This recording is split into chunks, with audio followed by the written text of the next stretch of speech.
I've been trying to practice saying facts, so that it does not sound like I'm saying sex facts. Because every time I try to translate the transcript, it says sex facts.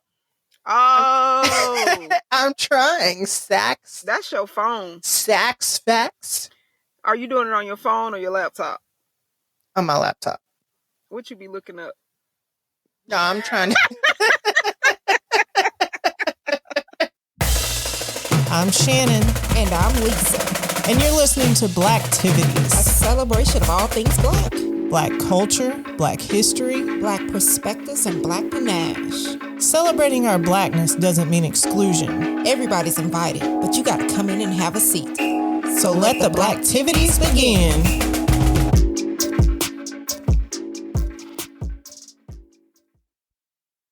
Hello, everybody. I'm Shannon with the yin to my yang, my co-host, Mona Lisa. Hey, y'all. We are your hosts for Blacktivities podcast. White people, you know we love you, right? But y'all be on some other stuff sometimes. But they mean well, though, Shannon. They mean well. As my cohort would say, blessed. Blessed. Blessed. I'm sure ain't no white people listening to a podcast called Blacktivities, but I'm willing to bet. You never know. That's true. Never know. But it's probably like one. I'm willing to bet every Black person has a story about when they know the white person didn't mean it like that, but they most definitely did not understand that was not the move. Right. So we want to jump into this, but first we need to take care of business. All right. First plan of action. We need some help, guys. If y'all really love this podcast, okay, you would make sure you share it with the people, your friends, family, co-workers, okay? Let's put everybody on notice. We're trying our best to bring great content, but we want to make sure our community step up and come hang out with us. And also, the more information y'all provide to us, the greater the content, okay? So, and entertainment, I have to say that too. In the podcast, yes, yes. So in the podcast world, more downloads equals more opportunities to monetize and continue to improve the quality of our production. So we can continue to bring you the content that represents our experiences, our perspectives, okay? We should be telling our stories, and that means so much to hear what you have to say. So that's what we're trying to do with Blacktivities. So please help us grow so that our voices can be amplified. And by our, we mean Black people. Yes, yes. Also, we want to put a spotlight on one of our Black businesses that assisted us with the recent Juneteenth drawing that turned out very well. Yep. It is Arthur J. Plumbing Service. Okay. Now, he wanted me to give this whole spiel about his slogan of how he laying pipe and all this, but sir, great example of working with Black businesses. Never a dull moment. So, no, but seriously, he is a licensed plumber and he can be contacted at 706-313-3873. Okay. Remember Arthur Dre plumbing service, and he is there for commercial and residential services. So let's jump into it. Lisa, if you know me, you know I love everybody. Like, I just want everybody to get along.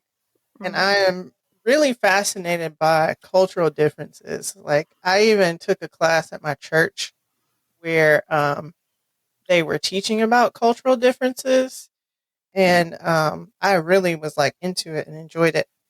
I wish I had a set of girlfriends that looked like a rainbow personally, because I just kind of feel like our differences should not only be acknowledged but also celebrated, because everybody has something that's different about them. And I feel like we can learn from everybody. So I'm that person that wants to ask a lot of questions about what stuff is and what it means in people's cultures. except I don't ask a lot of questions because I don't really like talking to people. Yeah, introvert problems. I understand. Yep. How I ended up in podcasting, I don't know. That's a whole nother story. But I don't feel like a lot of other cultures feel that same curiosity about our culture. Like, I don't really feel like they seem interested in knowing how we think and why. And like, especially white people. And when I've encountered white people who are curious, like, I know they mean well, but they don't typically approach in the right way. And I'm just not easily offended. So I am. they probably got the right one when they approached me, because I'm not the one that's going to pop off like some other people might. I ain't say nothing. The yin to my yang. All right, let me chill out. Come on, Shannon. Let's bring us some sax facts. Okay. I've been trying to practice saying sax facts. Facts, so that it does not sound like I'm saying sex facts, because every time I try to translate the transcript, it says sex facts. Oh. I'm trying. Sax. That's your phone. Sax facts. Are you doing it on your phone or your laptop? On my laptop. What you be looking up? No, I'm trying to.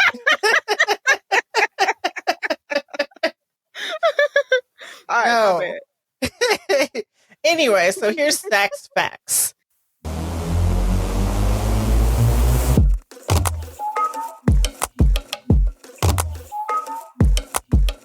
White people who mean well, which will here on out be referred to as 3 dubs. I was going to ask you about that. Yeah, it probably does not make sense, but I don't want to keep saying white people who mean well. So I'm just going to call them 3 dubs. So when I say 3 dubs, you know I'm talking about white people who mean well. Well. Right. Okay.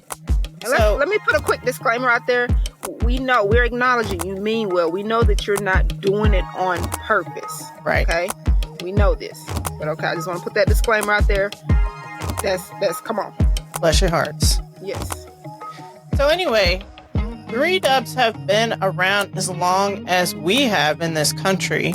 White abolitionists fought to end slavery alongside free black people. The women's rights movement shared black stories of hardship. They meant well. They were trying to help. But a lot of 3 dubs fighting to end slavery was like, hey, we just gonna help y'all get freedom. Like, y'all didn't say nothing about all that equality stuff. That's it. Right? And Elizabeth Cady Stanton and Susan B. Anthony, you remember learning about them in school? Yeah, they was like, oh, black men want to vote too? Well, I don't know about all of that. Like, we're trying to protect black women. And, you know, these N-words, they're violent and they're not going to do nothing but enslave the black women. Right? So why do y'all want them to vote? And so they actually opposed the 15th Amendment, which gave black men the right to vote. In more recent history, there were some 3 dubs in Brooklyn who wanted to do a noble thing by helping to integrate the previously majority minority school for international studies. So their enrollment numbers at the school were low, and all the white kids went to these 3 other schools in the area, and they were ridiculously overcrowded. So they got a group of 3 dubs together to start enrolling their kids at this school, and they started raising mad funds. They started a French dual language program, which all sounds good. Okay, I'm waiting. But they realized that they had left all the former minority students behind. And their programs were really only benefiting themselves. So there's a whole podcast out there. It's really good. If you haven't listened to it, it's called Nice White Parents. So you should check that out. Okay, I think I'm definitely in. Over the years, we've started to notice some consistent 3 dub characters. So I gave them names. They include, but are not limited to, there's the Great Debater, This is the 3-dub that wants to play devil's advocate all the time and tries to gaslight you when you're discussing issues or instances of racism, or they make excuses for it. They try to explain what other white people's behavior was Why about. you want to go and start all this, Shannon? Okay, don't. We gotta let the past go. Yeah, that's that person. Okay. I'm just making sure. Yeah. Then you have the guilty as charged, right?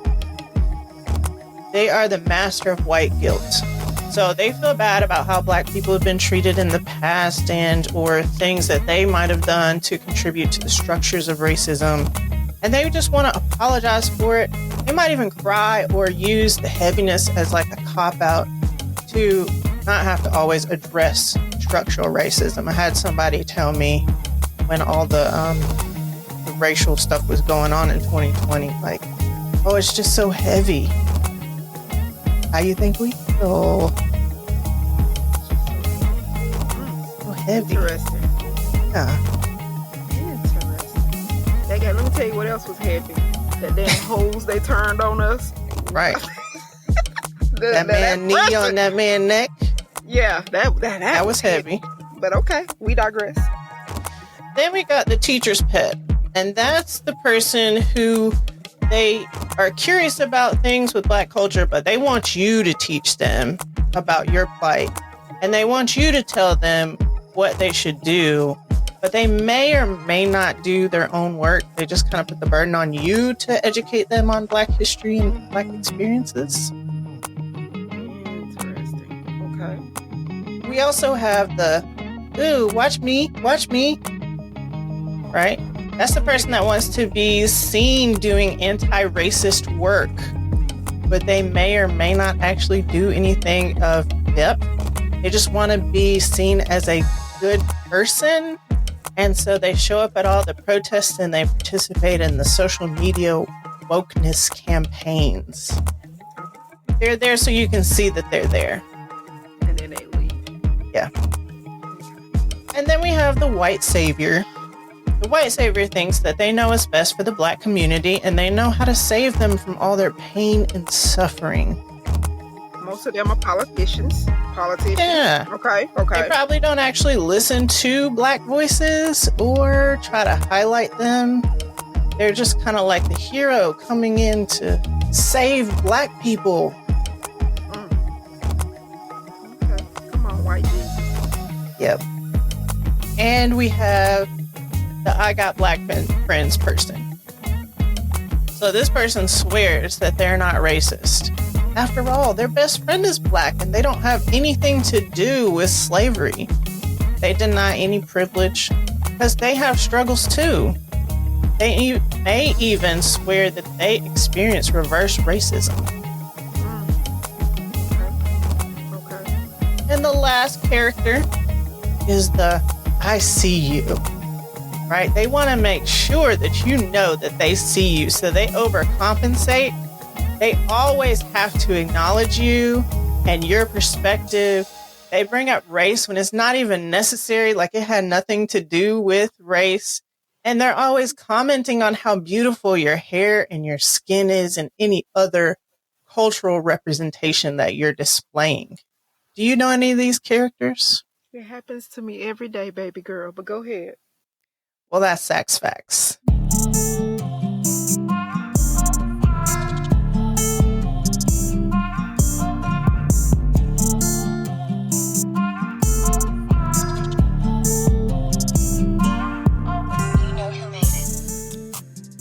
All right. I like how you broke it down. In different categories. And it was very respectful and tasteful. And it gave, the explanations was perfect. I like how you did that. I really do. So let's talk about this. Let's share our experiences when you said they caught 3 dubs. 3 dubs. Okay. So when have you ever experienced a 3-dub situation? So there's 2 in the front of my mind right now, and they both deal with hair. So I was at church one day, and I do go to a white church, right? but it's fine. I'm walking down the hall to go get my daughter from the nursery. And all of a sudden, I just feel somebody like touching my hair. Which is a no rule for African American women. Right. But go ahead. So I hope my eyes didn't give away the panic that I felt. But I turned around to see who it was. It was some older white lady that I've never seen before. Did you take it easy on Myrtle? I'm always going to be calm. Okay. Unless you just really, really stepped out of line. Okay. But she was like, how long does it take for you to do this? And I said about 8 hours because I had box braids then. Mm-hmm. And she was like, when did this hairstyle like become a fad or become popular? It was something to that effect. Water. That's when. And I was like thinking to myself, people have been wearing braids forever. Her husband was behind her and he kept it seemed like he was trying to smooth the situation out because it seemed like he was like, oh, Lord. Right. Like she done messed up. So he was like, oh, she's just jealous. She's so jealous. And she kept telling me how beautiful it was. And she was asking me more questions. And then, so I said, well, the women on the ship would braid their hair when they were coming over here. Wait. There. You took it there? I took it there. Shannon? Okay. I'm sorry. Let me calm down, guys. Go ahead. I said on the slave ships, when they were bringing us over here, the women would put like rice and seeds in their hair to make sure that they survived the passage over here. She was just like, oh, okay. I didn't know that. And then her husband kind of dragged her on. Yeah. So that's one thing that was fresh in my mind. Mm-hmm. The second thing deals with my daughter's hair because we were going on vacation. So we had to find a place for our little dog to stay. Okay. And we found this lady around our area. She was like, like the cat lady, but she was the dog lady. Okay. And so she's like showing us around her house and letting our dog kind of get to know the house and sniff around and stuff. Right. So my daughter had her hair some kind of way, and she's just like put her hand in my daughter's hair and said something about how pretty it was or whatever. I wish my hair was like this or whatever. And like my eyes got big. When we got in the car, my husband was like, I knew when she touched Malia's hair that you were about to lose inside. Oh my gosh. Yeah. Well, they were watching Fox News, so that was a red flag. Anyway. Oh, but, okay. Yeah, okay. So those are two instances. Another one was in Publix where one of the workers said something about pretty colored girl talking about my sister. Now, see, I've had that happen. Majority of my stuff, because I don't go out a lot, I'm an introvert, happens while I'm at work. And in the field of work, I do encounter different ethnicities. Majority are either Caucasian or Hispanic. The pretty for a colored girl line, that happened to me the first couple weeks that I had started this job. And I was so blown away. Like, I didn't know. It was so much stuff that was happening to where it was just like, I was confused on, are they doing this intentionally? And of course, we had people that was like, oh, well, they're older. It's older. They don't understand, or don't mind them. And that's what that used to get on my nerves, is don't mind them. My mom, she taught me to respect my elders. But sometimes, baby, you trying me, you know better. But do they, though? I don't know. I guess they don't. But if we react a certain way, we don't get that, leeway of, okay, I feel uncomfortable. I feel disrespected. So I feel like that's something that we just have to just take with a grain of salt. And that's what I was going to ask you, like, when these things happen, what is your reaction? So when the Caucasian guy, older guy, told me that I was pretty for a black girl, of course, I'm just starting this job and I'm like, oh, thank you. But in my mind, I'm like, you mother, you're lucky to be in a position considering that, you are who you are.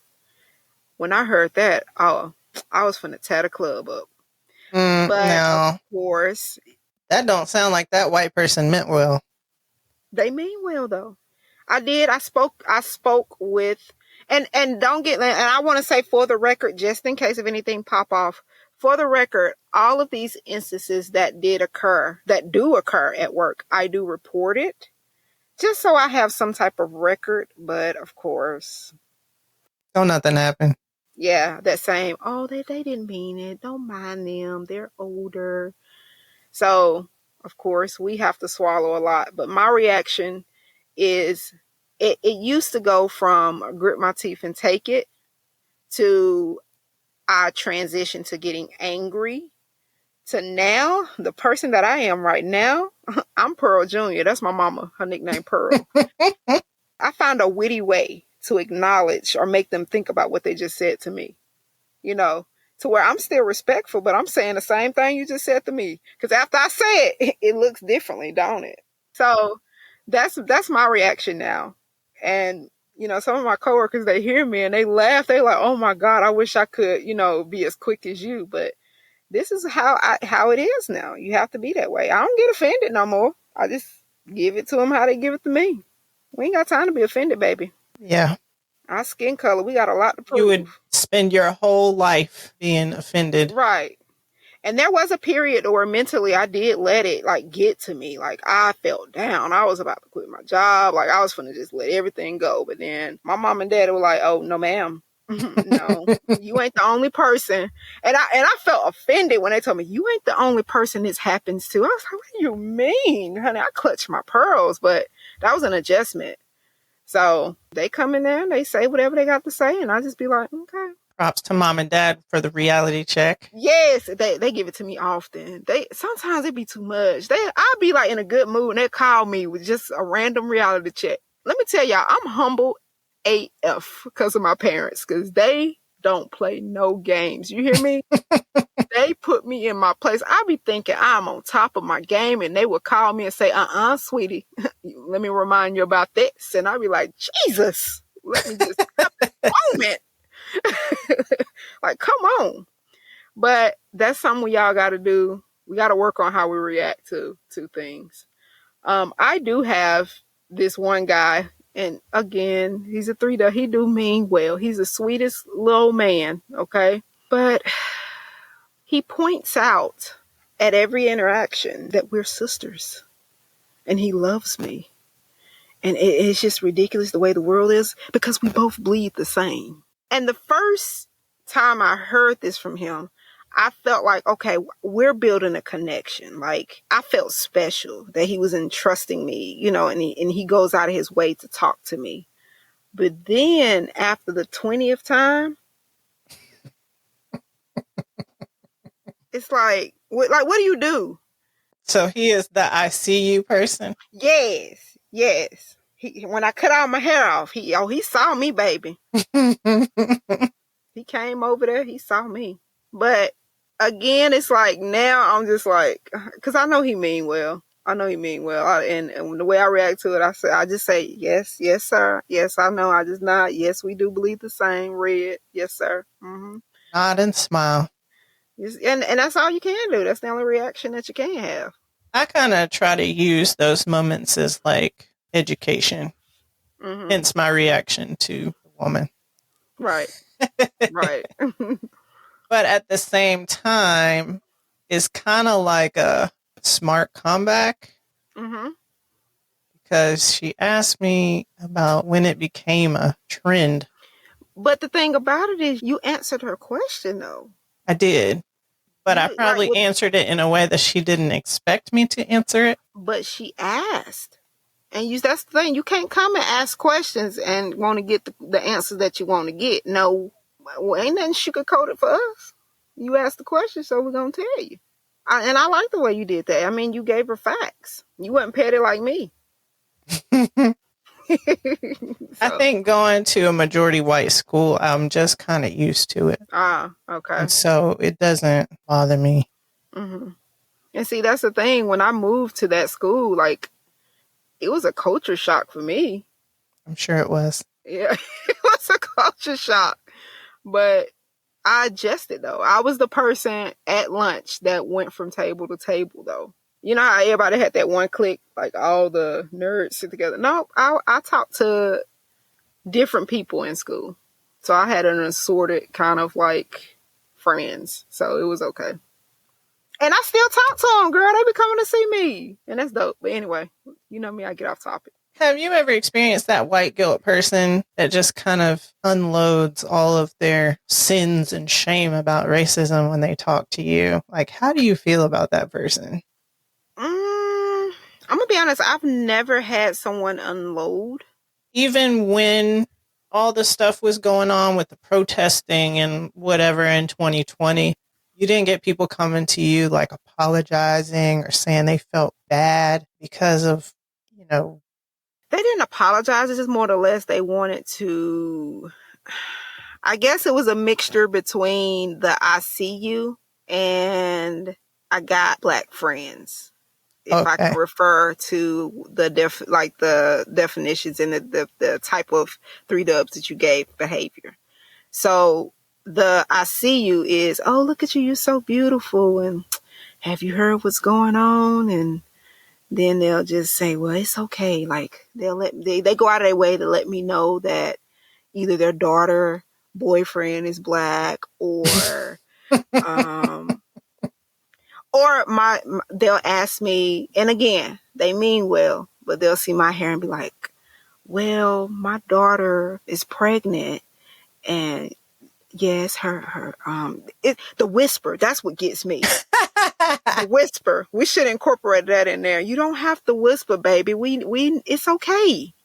They'll come and they say, well, my daughter, she's expecting. I'm about to be a Mimi. And I'm like, oh, congratulations. They're like, yes, well, her boyfriend is black. And I'm sitting there nodding like, oh, okay. Like it's supposed to be a secret. Right. And I'm like, okay.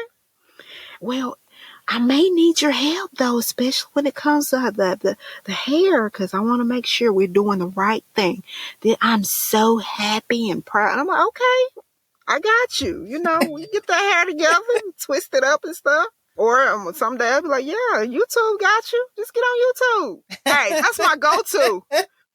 I'm not lying. That's my go-to. Just get on YouTube, girl. They got everything. I mean, they'll teach you how to braid, steal a car. Just get on YouTube.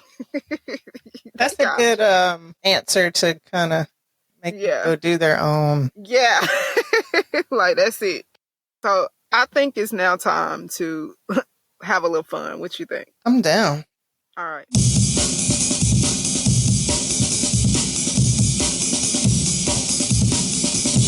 Would you rather be on display in a Soul Train line or teach a drunk white girl how to dance?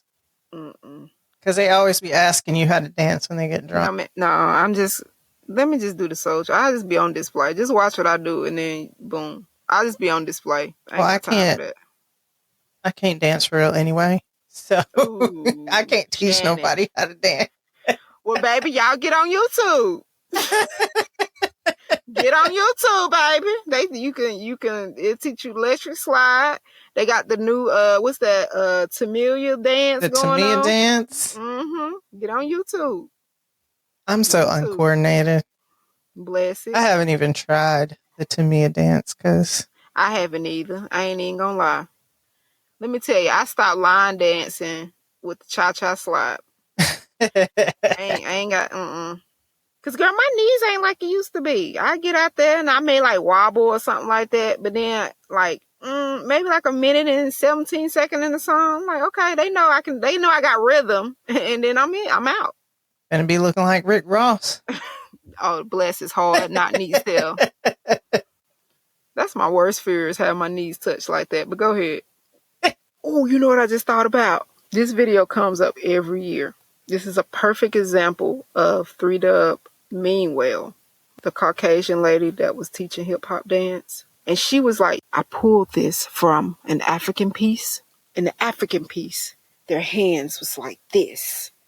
But with hip hop, you got to ball your fists up and you do it like this. And that's how you feel it. And I was just sitting there watching like, yeah. And then it showed like a bunch of other Caucasian people. They was like doing hip hop dances, but it looked like they had on like, you know how you go, like, let's say you go see the ballet and they had like the tights on, but the tights, and they had like the little stocking like socks to go with it too. It's like ballet hip hop. That's what it looked like. No. Yeah, hey, I'm telling y'all know what I'm talking about. Y'all know this video. I'm gonna do all this. Shannon, you finna get mad at me. Hey, if y'all had that video, everybody just send it to Shannon. All right. Would you rather comfort a 3-dub who feels bad about something she heard another white person say, or listen to someone scratch a chalkboard? I'm gonna be honest with you. This is hard because I don't want to come off as insensitive, but I'm gonna take the chalkboard for 100, Alex. And the reason is there's been plenty of times my feelings have been hurt or I felt bad about something and someone knew it. And was I acknowledged? It was my backpack. So I think that sometimes some people just need time to themselves to analyze what just happened. We don't want to jump in. We don't want it to be when black people mean well. So I feel like we just give them some time to, sometimes they just need time to just figure it out. Get that chalkboard out. What about, would you rather engage in a back and forth with a 3-dub about affirmative action, or would you rather write an essay on affirmative action? I write an essay. Yeah, I probably can go to my mama's house and dig up one of the old ones and just change the date. I'm not, like, for what? What's the point? I'm non-confrontational, but I've been here for it lately with the back and forth. Oh, okay. Unless you just are like one of those crazy people that, because like, this is what happens. Some people mean well, but then when they're trying to get their point across, they may say something and take it up to that next level, and I don't want it to be that way. So I just leave it. It is what it is. If that's how you feel, I leave it like that. I don't like to debate people nowadays. If you're gonna be belligerent, I'm not doing that. Yeah. So I just avoid it altogether. I just go vote. All right. Would you rather host the Sunday family dinner every day for a week, or be the informal voice of the black people at work? When I come home, I don't like doing all that extra stuff. Sometimes I have to do the informal. This is a hard one. I'm gonna tell you this. I hate cooking, so I'm gonna be Mrs. Black Person.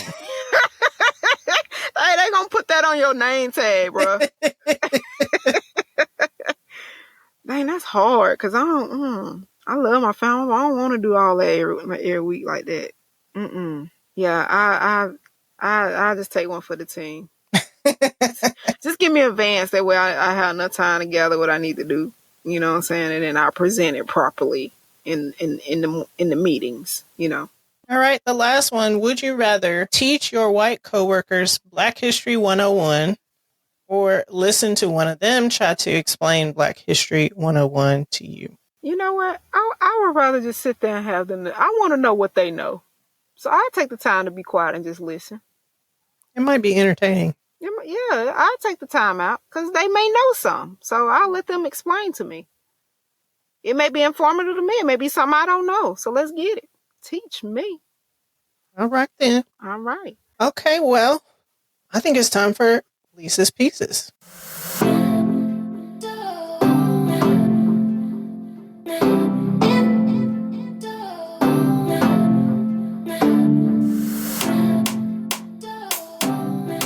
This piece is titled When They Mean Well, but this is from an aspect of someone falling in love with someone and it didn't turn out the way they thought it would be.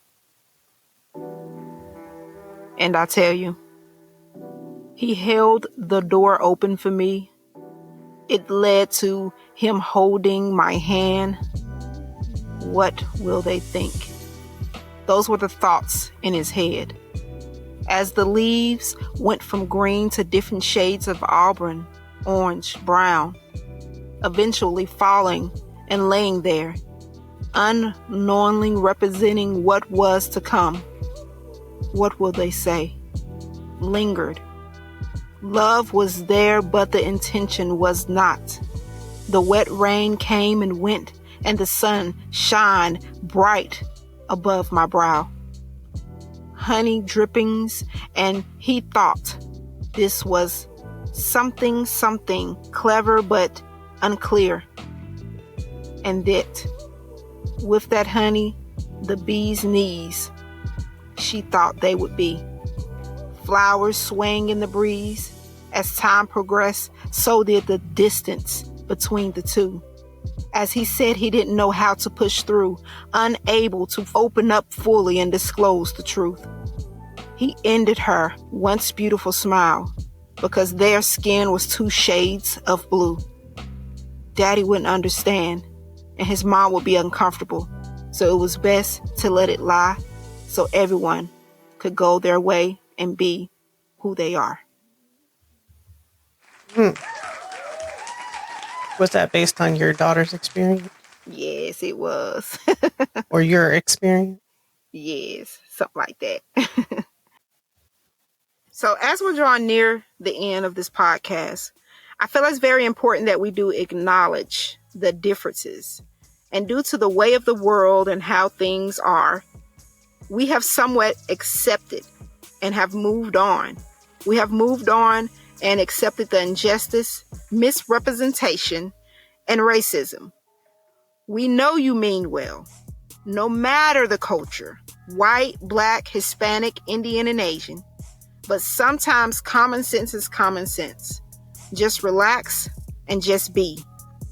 Being extra nice only makes it worse. Just be natural, guys. Yeah, I think that sums it up pretty well. All right. Next week, we are discussing the ways in which we perpetuate the stereotypes that have been placed upon us as Black people. Of course, we got to get into the history of how those stereotypes came to be, and we're going to talk about how they might still affect us. Meanwhile, we'll be on IG and Facebook. If you haven't already, follow us. If you're on Facebook, just search Blacktivities, and on IG, we're at Blacktivities Pod. We love to hear from you guys. Feel free to DM us your feedback on this episode. And until next week, King and queens, keep doing big things. Lego.